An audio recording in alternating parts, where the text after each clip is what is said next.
Yun na guys, magbubukas tayo ng bagong gitara.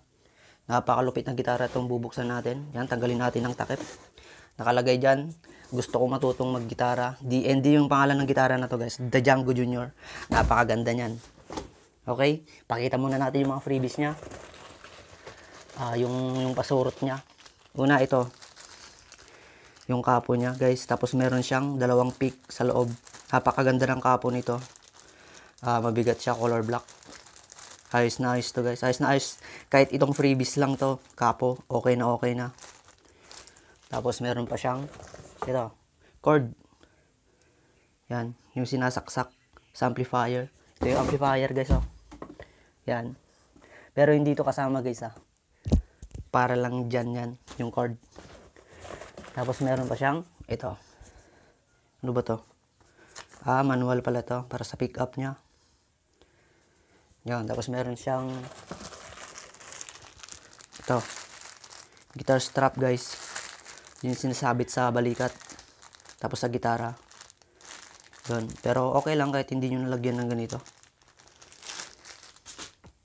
Tapos meron din siyang battery. Yun, battery ng pickup yan guys. Para sa tuner. Okay. Then meron din siyang ano. Ito ko nawawala yung ano. Basta meron din siyang ano guys, yung Allen wrench. Yung parang bakal na letter L yung hugis. Na pang-adjust ng action ng gitara. Okay, ito naman yung kanyang ano guys. Yan, yung gig bag niya. Gig bag ba to? Guitar bag pala. Padded siya, padded. May logo ng DND, oh. Guys, oh. Ang lupit, oh. Foam siya. Napakaganda niya. Yun. Tapos, punta na agad natin yung gitara mismo. Okay, ito na yung gitara, guys. Yan, oh. Color brown lang siya. Yan. Junior size. Size 36 to eh. Pero napakalaki ng tunog nito. Buong buo.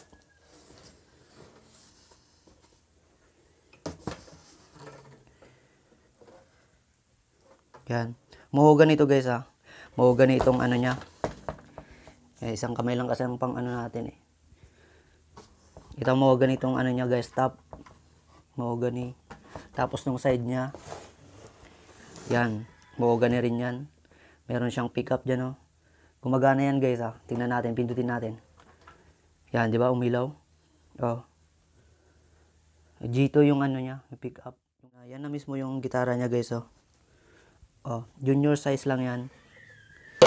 Ay, naku. Tapos size 36. Maliit lang pero hindi naman masyadong maliit. Yung junior size lang. Yan, size 36 yan.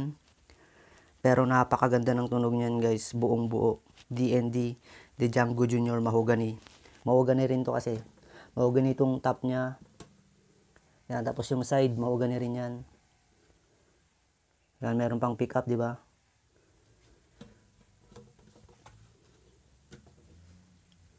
Tapos sa likod niya, isang kamay lang kasi yung gamit natin. Sa likod niya, parang ano, di ba? Parang merong humps. Turtle back. Yan. Kaya ganyan yan guys, para mas maganda yung tunog niya. Okay. Okay, dito naman tayo sa kanyang ano.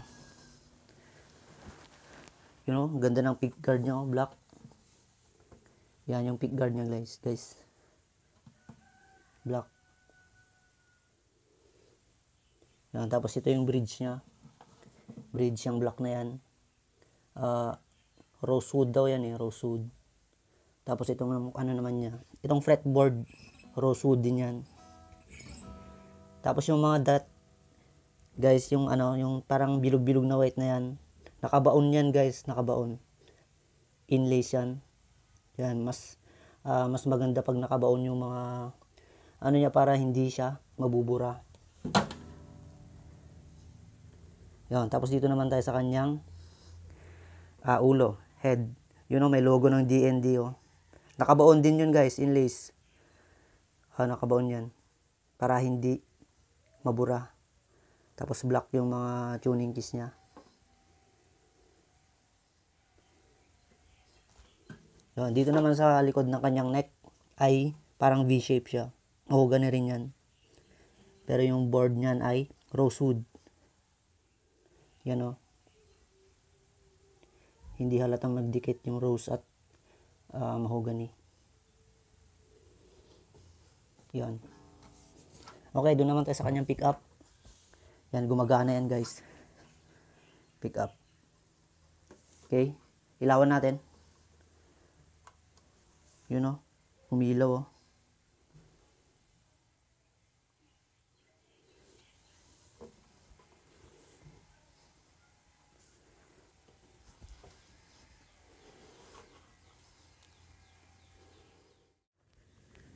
Tapos itong ano niya guys, itong nut tawag dito eh.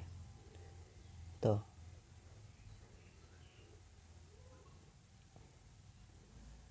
Plastic lang siya pero maganda pa rin naman yung ano niyan, sustain. Yung iba kasi ay bone. Bone ng baka yung nilalagay nila. Pero okay lang yan guys, kahit synthetic lang yan. Napakaganda pa rin ng sustain niyan, tunog niyan. Tingnan nyo.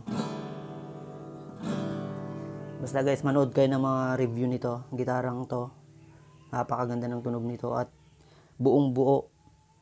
Tapos naka low action din siya. Tignan natin. Yan o. Ang lapit ng string sa sa fretboard. Naka low action lang kaya hindi siya masakit sa kamay. Madali lang siyang pindutin. Madali lang mag-bar chord dito guys. Kaya tamang-tama to sa mga beginners. Pag meron na kayong 8K guys, 8,000 pesos, makakabili na kayo ng ganito. Sulit na sulit siya kahit medyo mahal. Yan. Ganito ang mai-recommend ako guys pag beginner pa lang kayo. Kasi hindi kayo pwedeng bumili guys ng yung mga murang gitara lang, masakit sa kamay yon. Kaya mapipilitan kayong umayaw agad. Pag ganito yung inyong gitara, siguradong gaganahan kayo. Okay? 8,000 guys, pag-ipunan nyo.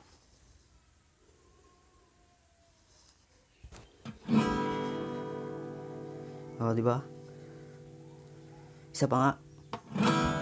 O, di ba? Tumutunog. Okay, yan lang guys. At ganda ng pick guard nyo.